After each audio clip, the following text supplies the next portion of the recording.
Picture this.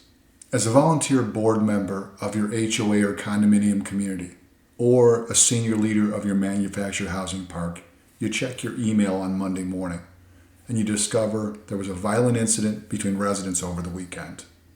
The police were called, reports were filed, and now both residents are demanding your action. One is insisting that you force the other to leave the community immediately.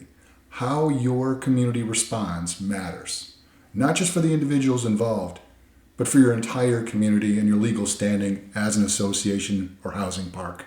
When serving on a condo or HOA board or operating a manufactured housing community, resident violence creates complex challenges that can easily exceed your authority and responsibility. This presentation clarifies the appropriate role community leaders should take when residents engage in violent behavior, protecting your community while respecting legal boundaries and avoiding inappropriate intervention in matters best handled by law enforcement. First and foremost, as board members and community operators, understand that resident-on-resident violence is primarily a police and legal system matter, not a board governance issue.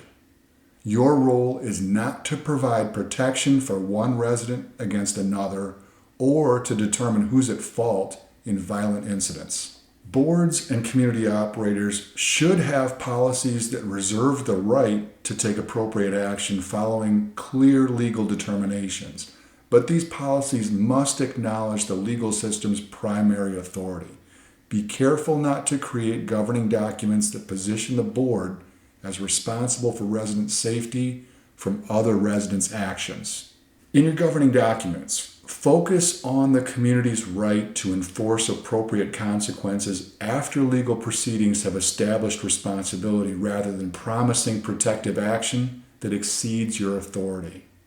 This approach protects both residents and board members from unrealistic expectations and potential personal liability. When violence occurs, board members and community operators need to respond with clear boundaries and proper protocols. For community boards, establish written guidelines that direct your community manager or on-site staff to prioritize safety first. If your community has on-site personnel or after-hours emergency contacts, ensure they understand to direct any reports of violence straight to local authorities rather than attempting to handle the situation. Maintenance teams and office staff are not security personnel, and board policies should explicitly state they should never attempt to intervene in violent situations. As board members, document incidents as they're reported to you, but avoid conducting your own investigation.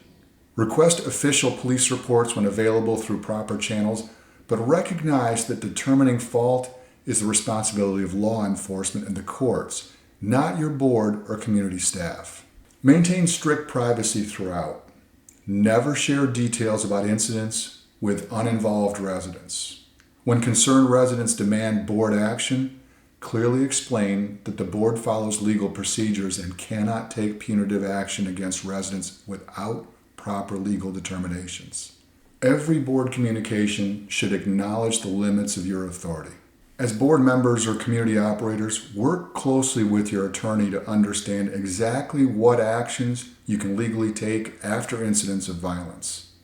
The critical distinction is between tenant-occupied and owner-occupied homes, which creates vastly different legal frameworks.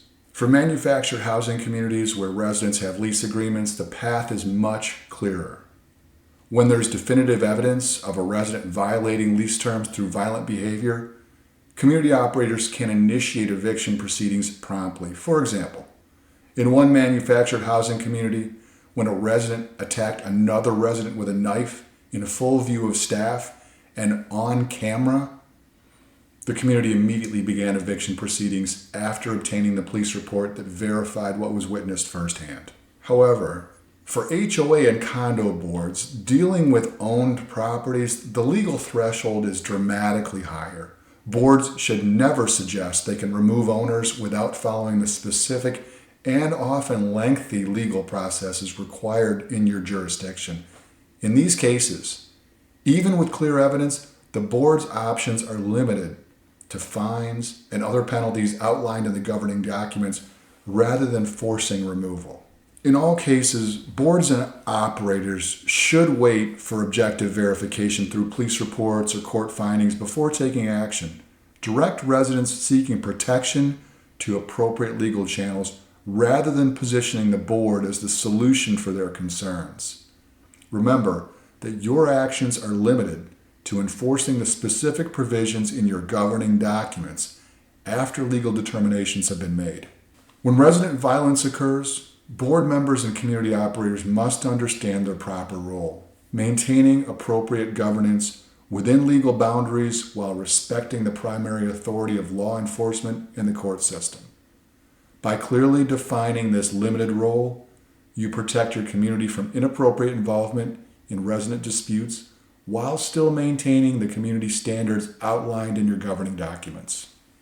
If you found this perspective valuable, we invite you to connect with us. Facebook viewers, like our page and follow us for regular updates. Feel free to message us directly with your questions or community challenges. Instagram viewers, hit follow and feel free to DM us with your questions or community challenges. YouTube viewers, subscribe to our channel and check out the video description for helpful links. Visit our website to discover our thought leadership content, books, and resources that can transform your community management approach. Whether you're dealing with the challenges we discussed today or other community issues, we're here to help. Thanks for watching, and we'll see you in the next video.